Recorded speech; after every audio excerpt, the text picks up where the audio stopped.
최근 북한에서는 주목할 만한 일련의 사건들이 벌어지고 있습니다. 김정은 국무위원장이 군수공장에서 대한민국 족속은 주적, 기회 온다면 초토화라는 발언을 했다는 소식이 전해졌습니다. 이에 대한 대한민국 외교부의 말장난에 불과라는 비판적인 반응이 이어졌습니다. 또한 북한은 최근에 고체연료 기반의 중거리 탄도미사일 IRBM을 시험 발사에 성공한 것으로 전해졌습니다. 이러한 미사일 발사 소식은 지역 안보에 대한 우려를 높이고 국제사회의 주목을 받고 있습니다. 이러한 사건들을 바탕으로 우리는 한반도의 안보 상황이 매우 예민한 상태에 놓여 있다는 사실을 인지해야 합니다. 이와 관련하여 김일성의 일대기를 통해 북한의 현재 상황을 더 잘 이해할 필요가 있다고 생각이 들었습니다. 김일성은 북한의 최초 통치자로서 독재적인 지배를 펼치며 국가를 이끈 김일성의 생애와 그의 지도력이 어떻게 현재의 북한 상황에 영향을 미치는지를 파헤쳐보고 싶어졌습니다.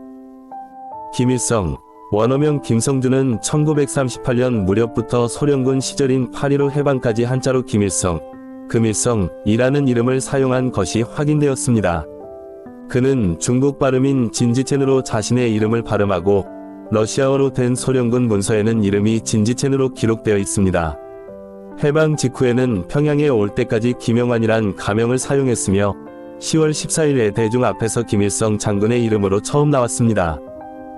김일성은 1912년 평안남도 대동군 용산면 하리칠골에서 태어났으며 부모는 독립운동가이자 교육자였습니다. 가게는 전라북도에서 평양으로 이주한 김씨 가문으로 전해졌고 김일성의 아버지 김영직은 활동적인 독립운동가로 일본 제국주의에 대항하여 항일무장투쟁을 벌였습니다. 김일성의 부모와 외가는 기독교 신앙을 가졌으며 외할아버지인 강도눅은 교육사업에 종사했습니다. 김일성은 평양으로 이주하면서 창덕소학교에서 공부하였으며 만경대 고향집은 그의 생가로 보존되고 있습니다. 1923년에는 중국 바다오거우에서 만경대까지 걸어가며 교육을 받았고 이 학교는 기독교 개통의 학교로서 김일성의 외할아버지와 외삼촌, 외종조부도 교사로 있었습니다. 1925년 초 김일성은 아버지가 경찰에 체포된 소식을 듣고 칠고를 떠나 만주로 돌아갑니다. 중국 소학교에서 공부하며 중국어를 자유롭게 구사할 수 있었지만 아버지의 죽음으로 김일성은 편모슬라에서 자랄 수밖에 없었습니다. 이후 안정된 생활이 어려워져 학교를 자주 옮기고 방황하게 되었습니다. 김일성은 1925년 14살 때 아버지의 병세로 인해 다시 만주로 건너가 포승 소학교를 졸업했습니다. 이어 1926년 3월에는 정예부에서 길림성 화전연에 세운 화성해숙에 들어가서 잠시 다녔으나 6월에 부친 김영직이 사망하자 그만두게 되었습니다. 김일성은 회고록에 따르면 1926년 후반에 화성해숙을 다녔고 같은 해 10월 17일 타도제국주의동맹을 조직했다고 주장합니다. 1927년에는 중국 지린성으로 이사가서 중국인 학교인 지린성 육문중학교에 다니면서 중퇴하였습니다. 중학교 재학 중에 그는 성적이 우수하였으며 1929년에는 샹위에라는 루슈인의 제자인 마르크스주의자 선생을 통해 레닌의 제국주의론을 공부했고 김일성은 여러 조직에 가담하게 되었습니다. 1929년 5월 김일성은 조선공산청년회에 가입하여 공산주의 활동을 시작했습니다. 그러나 이 조직이 일경에 적발되어 김일성은 유원중학교에서 퇴학당하게 되었습니다. 이후 유원중학교 중퇴가 북한에서 인정하는 김일성의 최종 학력으로 남았습니다. 그러나 이후 김일성은 이종락의 도움으로 국민부에서 설립한 청년 지도자 양성기관인 흥경현 왕청문회 남만주학원에 다녔다는 증언이 있습니다. 김일성의 회고록 세기와 더불어에 따르면 1929년 가을부터 이듬해 5월까지 8개월간 그는 길림의 감옥에 있었다고 주장했지만 이는 사실로 보기 어렵습니다. 당시 그는 국민부 본부가 있는 왕청문에서 체류하며 국민부 산하 청년조직 남만한인청년총동맹에서 활동하고 있었습니다. 1930년 3월 남만한인청년총동맹이 다른 국민부 산하 단체들과 통합하여 동성조선인농민총동맹을 조직하면서 김일성은 지부동맹 조직위원으로 북한에서 선출되었습니다.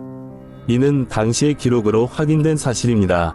국민부 산하 조직에 있던 행적을 감추기 위해 감옥에 있었다고 주장한 것은 사실이 아닌 것으로 보입니다. 김일성의 상관인 이종락은 국민부 산하 조선혁명군에서 좌파에 속하며 1930년 8월에 조선혁명군 길강지휘부를 만들었습니다. 김일성은 이 부대의 대원으로 참여하였으며 세금 징수원으로 일한 경험이 있습니다. 그 당시 김일성은 삼성학교 교원인 최형우에 의해 일성이라는 벼로를 받았습니다. 그러나 이 벼로를 본명처럼 사용하지는 않았습니다. 1931년 1월 28일 이종락이 일경에 체포되자 조선혁명군 길강지휘부는 해체되었고 이후 3월 23일에는 세화군으로 재편성되었습니다. 김일성은 세화군 군정위원회 위원으로 선출되었지만 3월 26일에 경찰에 체포되어 길림성 정부로 이송되었습니다. 이후 김일성은 무송으로 돌아가 불량배 활동에 가담했으며 중국인들과의 갈등으로 인해 조선혁명군에 의해 제압되었습니다.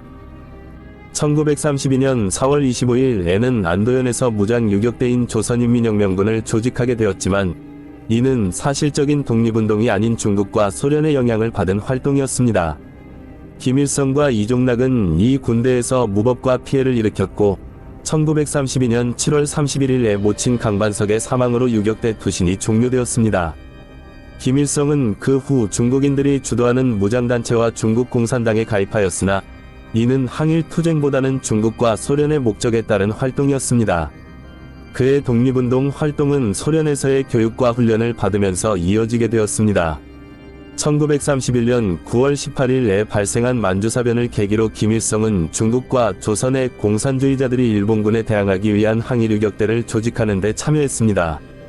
김일성이 속한 동만의 항일유격대는 1934년 3월에 동북인민혁명군 제2군 독립사단으로 재편성되었고 그는 동북인민혁명군 제3단의 정치위원으로 선임되었습니다. 그러나 이 단체는 주로 만주 적화를 위한 중공당 만주성의 산하 무장조직으로 김일성 등의 조선인들은 일부 참여에 그쳤습니다. 이 활동은 사실상 중국 공산당과 소련의 정책과 목적을 따르는 것이었습니다. 김일성은 1936년 3월에 동북항일연군 제2군으로 통합되면서 정치위원회 위원으로 선임되었고 1936년 7월에는 동북항일연군 제1로 군의 제1로 군 육사사장이 되었습니다. 이후 동북항일연군이 편제가 다시 개편되면서 김일성은 동북항일연군 제1로 군으로 배속되었습니다. 또한 1936년 5월에는 항일 독립운동 단체들의 통일전선을 위해 조국광복회를 결성하는 데 참여하였습니다. 이러한 활동에 대해서는 논란이 많이 있으며 김일성의 신분과 참여 정도에 대한 주장들이 다양하게 존재합니다. 해외에서는 이에 대한 논쟁이 계속되고 있습니다. 국내에서는 김일성 가짜설이 부정적으로 평가되기도 하며 불확실한 부분이 많아 여러 해석이 나누어지고 있습니다. 보천보 전투, 보천보 습격은 1937년 6월 4일에 일어난 사건으로 김일성이 지휘한 동북항일연군이 일본인들을 공격했다는 주장이 있습니다. 그러나 당시 동아일보의 보도에 따르면 보천보 습격 자체로는 민간인 2명이 사망했을 뿐이었고 일어난 일본 경찰 추격대와의 충돌에서 동북항일연군의 25명이 사망하고 30명이 부상을 입었으며 일본 경찰 추격대 30명 중 7명이 사망하고 14명이 부상을 입은 것으로 전해졌습니다. 이 충돌로 인한 총피해액은 5만 원이었습니다. 보천보 사건은 일본의 강점기에서 독립군이 일시적으로 영토를 탈환한 사건으로 알려져 있습니다. 동북항일연군은 약 100명 정도의 무장 세력으로 알려져 있으며 이 사건으로 김일성의 이름이 널리 알려지게 되었습니다. 그러나 이 사건이 큰 주목을 받지 않았고 사건 발생 당시에는 큰 관심을 끌지 못했습니다. 이후 김일성은 동북항일연군의 정치위원장이자 1로 군 제2 방면군장으로 임명되었으며 보천보 전투 이후에도 항일독립운동에 참여하였습니다. 그러나 이 사건을 통해 김일성의 영웅적 이미지가 조성되었으며 북한에서는 김일성의 중요한 항일투쟁 업적으로 강조되기도 했습니다. 하지만 김일성이 항일투쟁 참여에 대한 논쟁은 계속되고 있습니다. 특히 김일성이 다른 이름을 사용하거나 신분을 사칭한 적이 있다는 주장 등 다양한 주장들이 존재하며 이에 대한 논쟁은 국내외에서 이어지고 있습니다. 김일성이 일본의 토벌로부터 도피하여 소련으로 도주한 과정은 다소 복잡하고 사건이 많았습니다. 여러 지휘관들의 전사와 귀순으로 인해 1로 군이 괴멸의 위기에 처하자 김일성은 양정우 전사 후 총사령 대행으로 임명된 상관 위증민의 허락을 받지 않고 1940년 10월 23일에 소만 국경을 불법으로 넘어가 소련으로 도주했습니다. 그때의 김일성은 어떤 부하들을 동반했는지에 대한 구체적인 기록은 제공되지 않습니다. 도주한 김일성은 일시적으로 감옥에 투옥되어 조사를 받은 후 1호 군 총사령이었던 주보중의 신원보증으로 감옥에서 풀려났습니다. 이후 1941년 3월 8일에는 위증민마저 전사하여 항일연군 1호 군은 완전히 괴멸되었습니다. 이후에 김일성은 소련에서 서순욱과 함께 이동하며 1940년 8월에 이동을 시작하고 10월 23일에 도착했습니다. 김일성이 소련으로 망명한 지점은 남야영과 북야영으로 불리는 각각의 캠프였습니다. 이때까지 항일연군은 보로실로프, 오늘날의 우수리스크 근처의 남야영과 하바로프스크 동북쪽 약 70km 떨어진 아무르 강변의 바츠코예 마을의 북야영에 분산 수용되었습니다. 남야영과 북야영은 각각 B 캠프와 A 캠프로 불리며 이는 보로실로프와 아무르강의 이니셜을 딴 것입니다. 이후 남야영에서는 1941년 2월 16일에 김일성의 장남인 김정일이 태어났습니다. 현재까지도 이 지역에는 김정일이 태어난 집이 관광 명소로 남아 있습니다. 1940년에 김일성이 불법적으로 소련으로 도주한 이후 그의 처지는 어렵고 복잡했습니다. 김일성은 도착 후 소련 당 조직에서 중국인 상관들로부터 심한 질책을 받고 불법으로 소련에 들어온 것에 대한 어려움을 겪었습니다. 이후 김일성은 소련 국경 경비대인 88여단에 편입되어 활동하였습니다. 1942년 7월에는 스탈린의 지령에 따라 하바로프스크 인근의 바츠코예 마을의 항일연군 망명자들을 수용하는 88여단이 창설되었습니다. 김일성은 이 단에서 대위 계급으로 대대장으로 임명되어 훈련과 교육을 받았습니다. 그리고 이후에 소련군 소자로 승진하였습니다. 1945년 8월에 나치 독일이 패망하고 일본의 패망이 임박한 시기에 동북항일연군 교도련 내에 있던 조선인들은 조선공작단을 결성하여 조국의 해방과 국가건설에 대비했습니다. 이때 김일성은 동북항일연군 교도려단의 조선공작단 정치군사 책임자로 활동하였습니다. 김일성이 북한의 지도자로 선정된 배경은 스탈린의 결정에 근거한 것으로 국민의 뜻과는 무관한 스탈린의 계획이었습니다. 김일성은 소련군 88여단에서 활동하며 NKVD 비밀 정보원으로서 동료 빨치산들의 동태를 감시하고 상관에게 보고하는 역할을 수행했습니다. 소련군 88여단은 만주에서 일본군의 토벌에 쫓겨난 동북항일연군 빨치산들을 수용한 부대로 NKVD 산하의 국경경비대 성격의 부대였습니다. 김일성은 88여단에서 표면적으로는 1대대 대대장이었지만 동시에 NKVD 위 비밀정보원으로 활동하며 상관들의 동태를 감시하는 역할을 수행했습니다. 김일성은 소련에서의 활동을 통해 소르킨 소장과 친분을 쌓고 스탈린의 눈에 띄게 신임을 얻었습니다. NKVD-5와 극동군 사령부에서 김일성을 북한 지도자 후보로 추천한 것으로 알려져 있습니다. 이러한 과정을 거쳐 1945년 9월 초 김일성은 스탈린과 직접 면접 시험을 거쳐 북한 지도자로 내정되었습니다.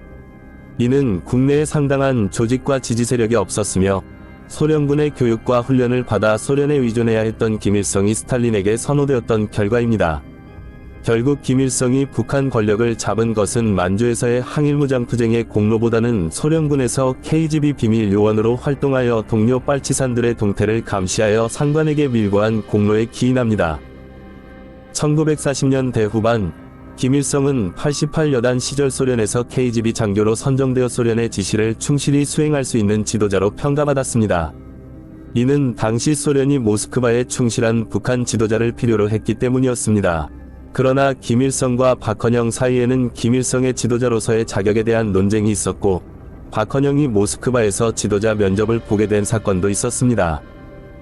그러나 이 사건은 결국 박헌영의 불만을 달래기 위한 형식적인 조치에 불과했으며 스탈린은 김일성을 변경하지 않았습니다. 결과적으로 김일성은 북한 지도자로 선택되었습니다. 이는 스탈린이 이미 남북분단을 계획하고 있었고 김일성을 통해 소련의 영향력을 확립하며 국내에서 미국의 영향력을 제어하기 위한 전략적 결정을 내린 것으로 여겨집니다.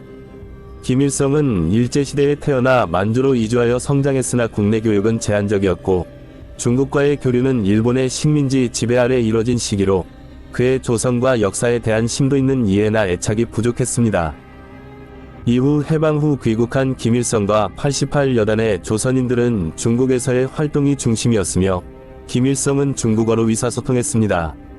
김일성은 소련에서 군 복무하면서 중국에서 행정 역할을 맡을 것을 희망하고 있었으며 조선 독립보다 중국에서의 역할에 관심이 있었습니다. 여영주는 김일성이 항일투쟁을 중국을 위한 것으로 여기고 조선 독립과는 관련이 없었다고 주장했습니다. 이러한 맥락에서 김일성이 북한 지도자로 발탁된 것은 뜻밖의 행운이었고 국내에서의 출세가 어려워져 소련에서의 역할이 더 중요해진 결과로 나타났습니다. 해방 후 평양에 처음 온 김일성은 중국말은 능숙하지만 조선말은 서투르게 사용하였다는 여러 증언이 있습니다. 그의 한국어 구사 능력이 미흡했던 이유로는 그가 중국에서 빨치산 활동을 한 탓이라고도 설명되었습니다. 김일성은 국내에서의 교육을 거의 받지 못한 채 성장하였으며 조선의 국내 사정에 대한 이해가 부족했습니다. 해방 당시 김일성은 지도자로서의 자질이나 학력, 경력에서 부족한 면이 있었습니다. 그는 스탈린에 의해 지도자로 발탁되어 평양으로 온 이후 자신의 경력을 더욱 강조하기 위해 소련군정 정치사령관인 니콜라이 레베데프 소장에게 자신의 빨치산 부대도 일본과의 해방전쟁에 참전한 것으로 인정해달라고 요청했습니다. 그러나 레베데프 소장은 이러한 요청을 거절하면서 김일성의 역사를 변형시키거나 과장하는 일은 허용하지 않았습니다.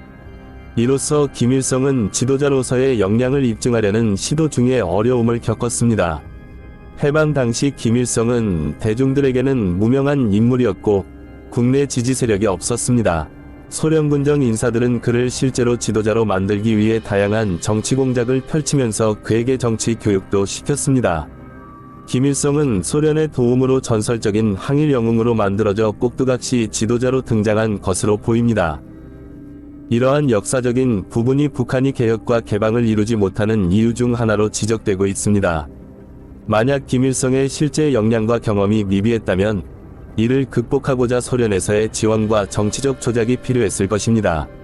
이후 북한에서 개혁과 개방을 막는 이유로 역사의 진실을 알면 체제를 유지하기 어려울 것으로 생각되기 때문에 해당 내용에 대한 논란이 지속되고 있는 것으로 이해됩니다.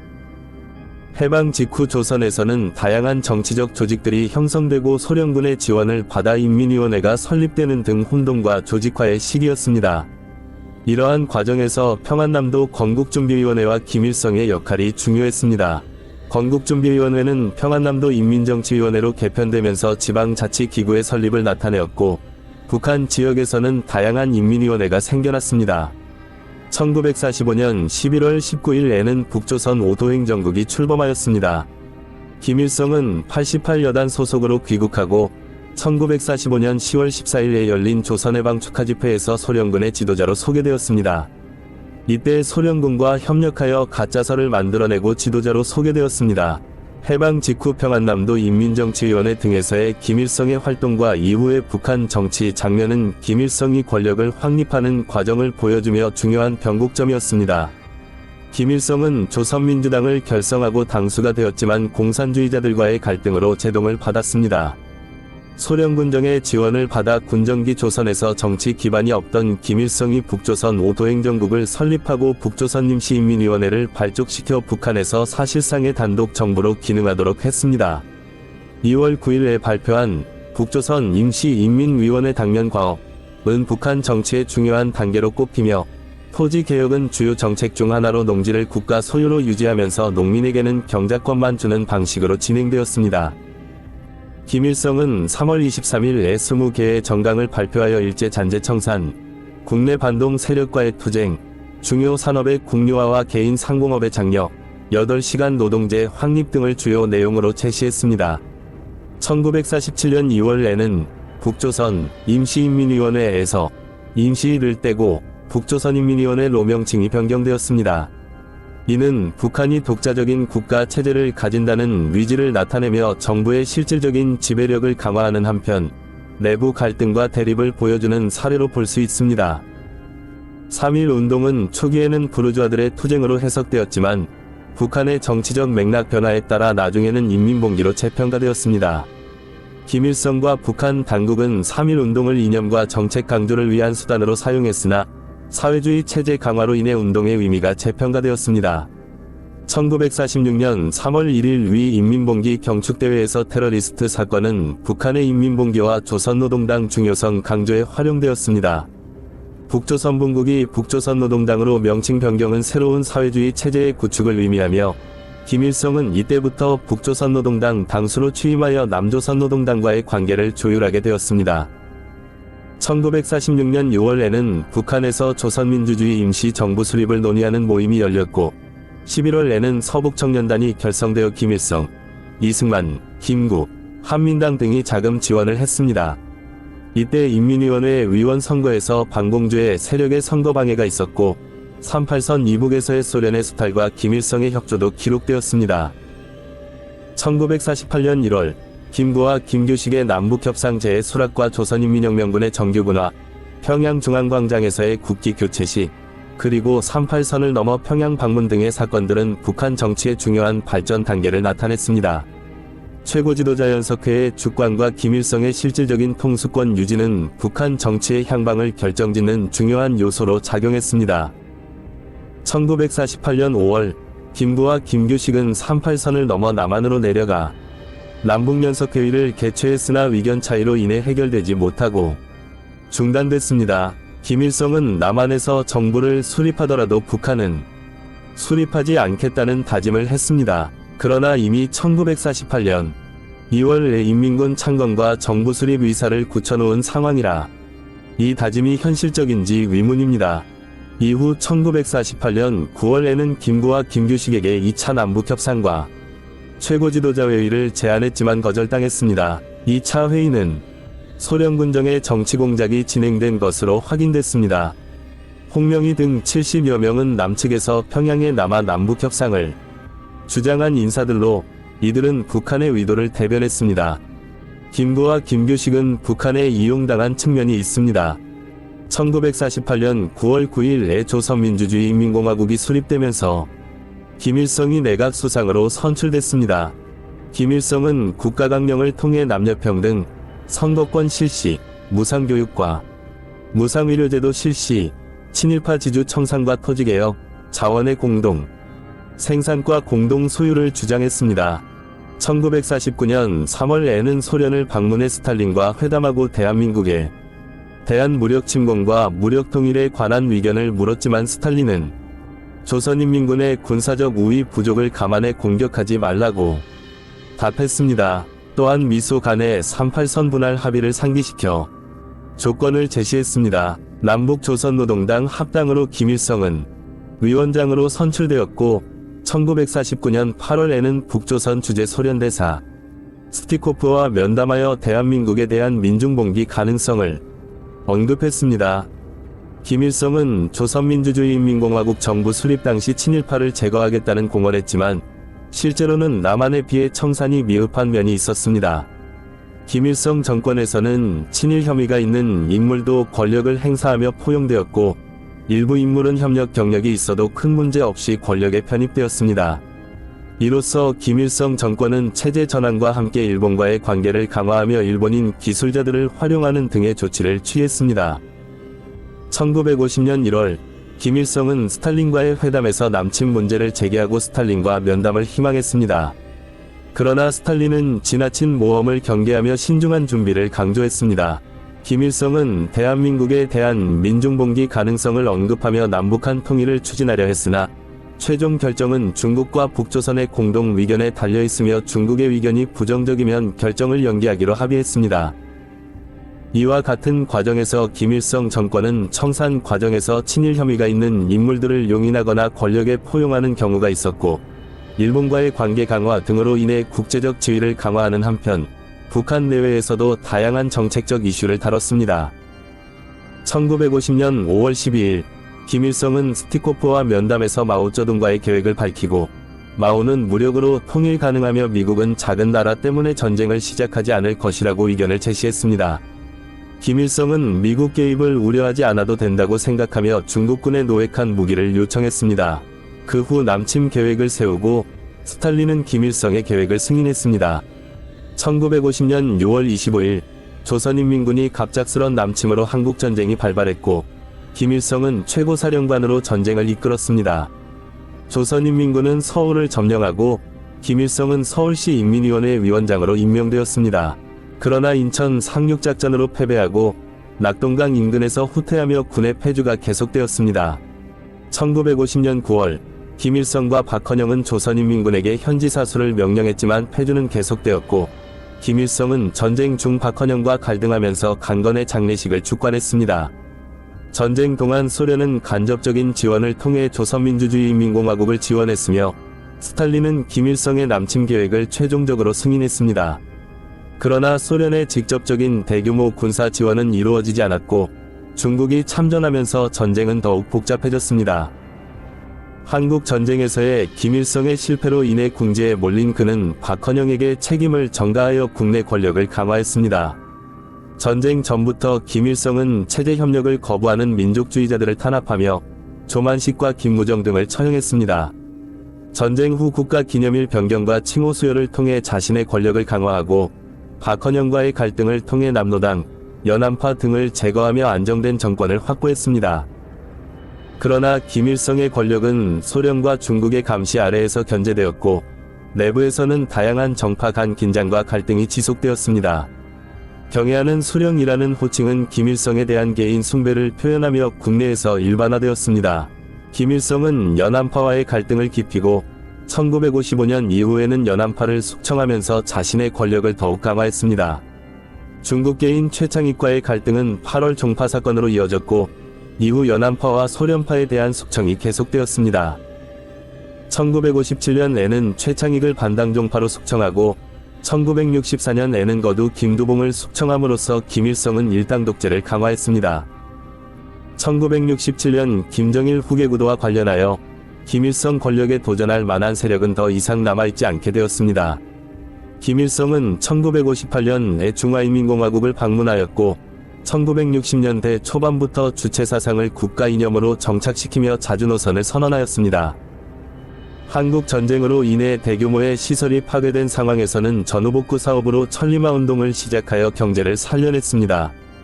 국제외교 무대에서는 활발한 외교활동을 전개하였고 국민 계몽을 통한 문맹퇴치 운동도 실시하였습니다. 1966년에는 조선노동당 중앙위원회 총비서로 선출되었습니다. 또한 김일성은 1960년 이후 정적을 최종적으로 정리하였습니다. 이는 김일성이 권력을 강화하면서 반대파를 숙청한 뒤 부족한 자본, 물자, 기술 등을 국내외에서 모두 총동원하여 내부 역량과 인민의 자발적 노력을 결집시키기 위한 증산운동을 추진하였습니다. 1960년 4월 19일 피해 화요일에 조선민주주의인민공화국의 지도부는 이승만의 사퇴를 예견하였습니다.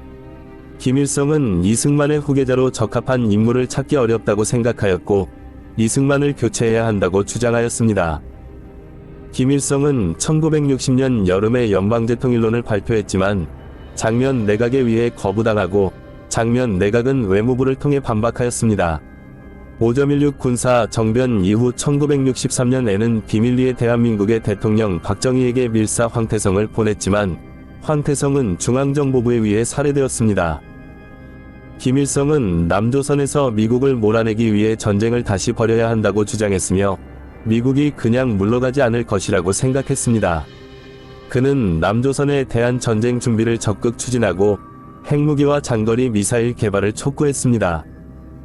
1972년 5월에는 자주, 평화, 민족대단결의 조국통일 3대 원칙을 발표하였고 7월 4일에는 남북공동성명을 발표하여 남북 문제를 논의하였습니다. 이와 함께 동년 12월에는 사회주의헌법을 채택하여 국가 권력 구조를 국가주석 중심 체제로 변경하였습니다.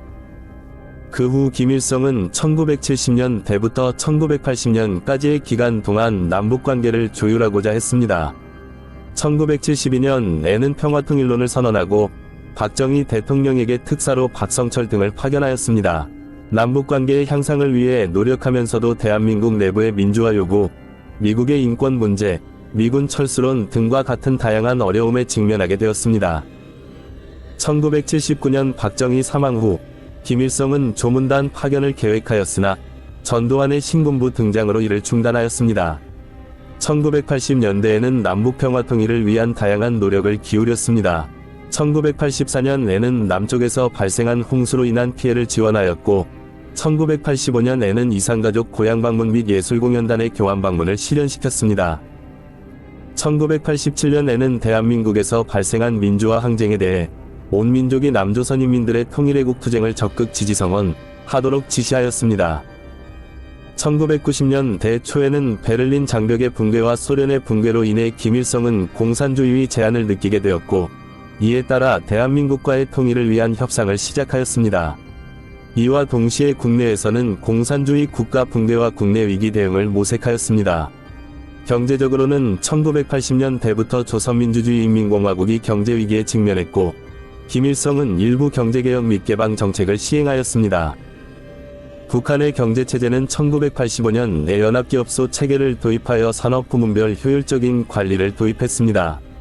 1970년대부터 독립재산제가 확대되어 공장기업소에도 도입되었습니다. 초과 이유는 일정 비율을 상금기금으로 유보하였습니다.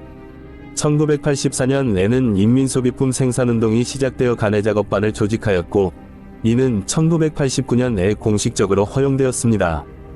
가내작업반에서 생산된 물품은 시장에서 판매 가능하였고, 김정일은 시장경제를 받아들이도록 장려하였습니다. 개인들은 가내작업반을 선호하였고, 때로는 동사무소에 별도로 가내작업반을 신청하여 활동하였습니다. 가내작업반은 중국 수입품과 자체 조달품을 혼합하여 사용하였습니다.